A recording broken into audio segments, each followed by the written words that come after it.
ऊपर वाली बेटा, बगल लाइट्स। ओके स्टूडेंट्स, तो हमने जो है चैप्टर स्टार्ट किया था।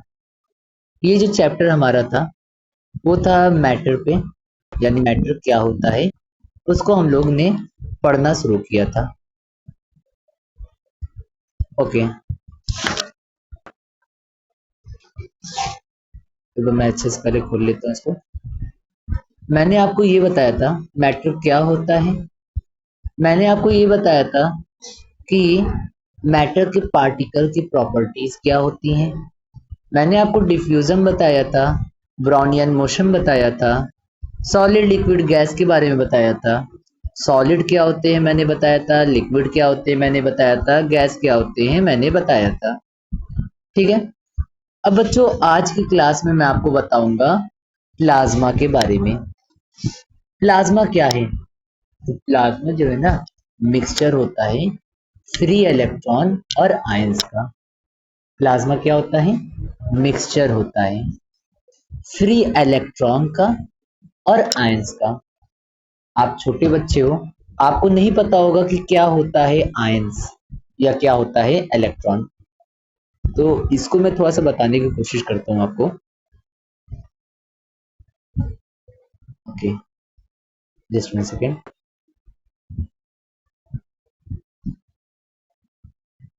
ठीक, तो जैसे आप जानते हो कि दुनिया में जितनी भी चीजें हैं वो बनी है मैटर से या एनर्जी से।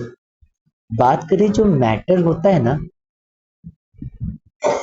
ये बना होता है पार्टिकल से। बताया गया है मैटर किससे बना है, पार्टिकल से बना है ना। ओके, थोड़ा सा ये दूसरा टैबलेट है तो मे भी थोड़ा प्रॉब्लम हो सकती है। अच्छा, मैंने बताया मैटर बना होता है पार्टिकल से। ये पार्टिकल को एक और नाम से जाना जाता है जिसे कहते हैं एटम। क्या नाम से जाना जाता है? एटम। एटम का कुछ स्टेट ऐसा होता है कि बीच में होता है न्यूक्लियस। न्यूक्लियस बना होता है पॉजिटिव चार्ज प्रोटॉन और नो चार्ज न्यूट्रॉन, और इसके अराउंड चक्कर लगा रहा होता है इलेक्ट्रॉन। ठीक है, कुछ ऐसा स्ट्रक्चर होता है, बीच में प्रोटॉन होता है, न्यूट्रॉन होता है जिसे न्यूक्लियस बोलते हैं। ठीक है, और इसके अराउंड चक्कर लगा रहा होता है कौन? इलेक्ट्रॉन, गोल गोल गोल गोल।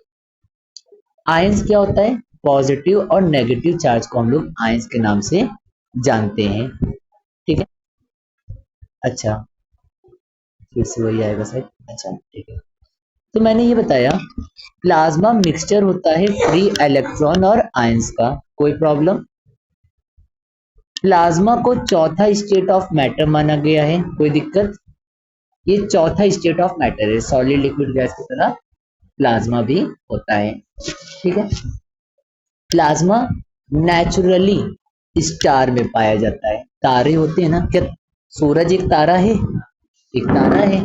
तारा क्या होता है? एक ऐसी चीज जिसकी जो बहुत ही बड़े साइज का हो, जिसकी खुद की रोशनी हो, जिसका खुद की चमक हो और रोशनी हो ना, और जिसकी खुद की हीट वगैरह होती है उसे कहते हैं स्टार्स। तो अगर आपको बताया कि प्लाज्मा मिक्सचर होता है फ्री इलेक्ट्रॉन और आयंस का। प्लाज्मा को माना गया है फोर्थ स्टेट ऑफ मैटर। ये नेचुरली स्टार में पाया जाता है क्योंकि स्टार के अंदर ना बहुत ही ज्यादा टेम्परेचर होता है, जिसकी वजह से उसके एटम टूट जाते हैं, इलेक्ट्रॉन उसका निकल के घूमने लग जाता है। जैसे यहाँ पे मैंने आपको बताया था, ये इलेक्ट्रॉन रहता है, जब टूट जाएगा तो इलेक्ट्रॉन फ्रीली घूमने लग जाएगा। द मिक्सचर ऑफ, क्योंकि उसके अंदर बहुत ही ज्यादा टेम्परेचर होता है। जो मिक्सचर होता है फ्री इलेक्ट्रॉन का और आयंस का स्टार के अंदर, उसी को कहते हैं प्लाज्मा। प्लाज्मा का मतलब फ्री इलेक्ट्रॉन और आयंस का मिक्सचर होता है प्लाज्मा। समझ में आ गया? प्लाज्मा मिक्सचर है फ्री इलेक्ट्रॉन और पॉजिटिव नेगेटिव चार्ज यानी आयंस का। प्लाज्मा को चौथा स्टेट ऑफ मैटर कहा गया है। प्लाज्मा नेचुरली स्टार में पाया जाता है। स्टार के अंदर बहुत ही ज्यादा गर्मी होती है, एटम उसमें टूट जाता है। जो मिक्सचर होता है फ्री इलेक्ट्रॉन आयंस का और स्टार में, उसी को कहते हैं प्लाज्मा। जो सन है और जो दूसरे स्टार है वो चमकते हैं ना। क्यों चमकते हैं? क्योंकि उसमें प्लाज्मा होता है, यानी प्लाज्मा की मदद से चीजें चमकती हैं। प्लाज्मा को हम लोग अर्थ पे भी बना सकते हैं, इलेक्ट्रिक करंट को पास करके, गैस को का टेम्परेचर बहुत ही ज्यादा कम करके। जैसे ट्यूबलाइट होती है ना, आपके जमाने वाली एलईडी वाली नहीं, जो पहली ट्यूबलाइट थी, आप किस तरह बना सकते हो? तो यहाँ पे बताया गया कि आप क्या करो, आप सबसे पहले एक ग्लास की रॉड ले लो। मैंने ग्लास की रॉड ले ली। इस ग्लास की रॉड में आपको क्या करना होगा? इस ग्लास की रॉड में आपको क्या करना होगा कि आपको गैस भर देनी है। मैंने कोई गैस भर दी, कोई प्रॉब्लम? एक ग्लास की रॉड ली और उसमें मैंने क्या भर दिया? कोई गैस भर दिया। इसके बाद मैं क्या करूंगा ना, इसको अपने एक इलेक्ट्रिक करंट के साथ में जोड़ दूंगा। तो जोड़ दूं इलेक्ट्रिक करंट के साथ, तो मैंने इसको इलेक्ट्रिक करंट से जोड़ दिया। इसमें मैंने एक हरा तार लगा के इलेक्ट्रिक करंट से जोड़ दिया। अब क्या करना है मुझको? अब ना इसका टेम्परेचर कम कर देना है। टेम्परेचर कम होता है तो चीजें ठंडी होती है कि गर्म हो जाती है? ठंडी हो जाती है। मैंने इसका टेम्परेचर कम कर दिया। अब क्या होगा मैं देखूंगा ना, तो थोड़ी देर बाद ये चमकने लग जाएगा। ऐसे ये चमकने लग जाएगा ना। ये क्यों चमकने लग गया? क्योंकि ये फ्लोरोसेंट ट्यूब बन गया है, यानी ये इसके अंदर प्लाज्मा आ गया। तो आप एक ग्लास लो, इसमें कोई है गैस भर दो, उसको इलेक्ट्रिक करंट से आप पास कर दो, उसका टेम्परेचर कम कर दो, ये चमकने लग जाएगा क्योंकि इसमें प्लाज्मा आ जाएगा। तो प्लाज्मा को अर्थ पे बनाया जा सकता है इलेक्ट्रिक करंट को पास करके गैस में कम टेम्परेचर पे। प्लाज्मा जो है फ्लोरोसेंट ट्यूब को जलने में मदद करता है। इतना क्लियर है? ओके। अब हम लोग चलेंगे अगला पढ़ने, जिसका नाम क्या है?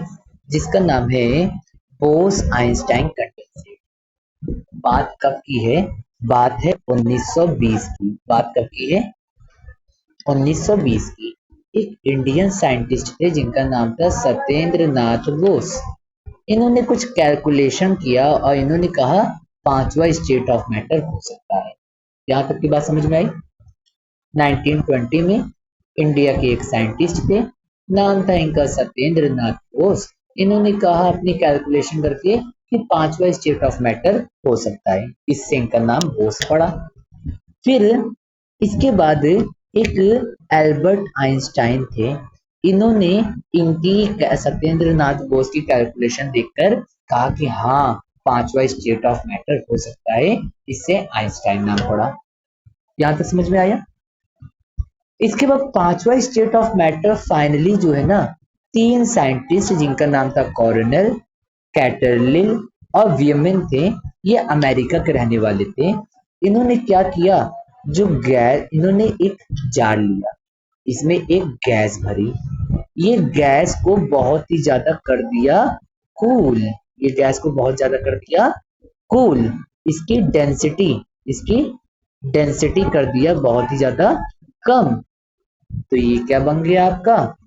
ये सुपर कूल कम डेंसिटी वाला आपका बन गया बोस आइंस्टाइन कंडेंसेट, जो ना सॉलिड की तरह था, ना लिक्विड की तरह था, ना गैस की तरह था, ना प्लाज्मा की तरह था। ये कैसा था?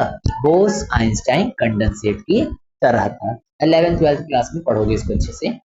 1920 में इंडिया के साइंटिस्ट सत्येंद्र नाथ बोस ने कुछ कैलकुलेशन किया और कहा पांचवा स्टेट ऑफ मैटर हो सकता है। फिर इसके बाद एल्बर्ट आइंस्टाइन ने इनकी कैलकुलेशन देखी और कहा हाँ, पांचवा स्टेट ऑफ मैटर हो सकता है। फिर fifth state of matter finally किसने दिया? तो कॉर्नेल, कैटरली और वियमन ने दिया।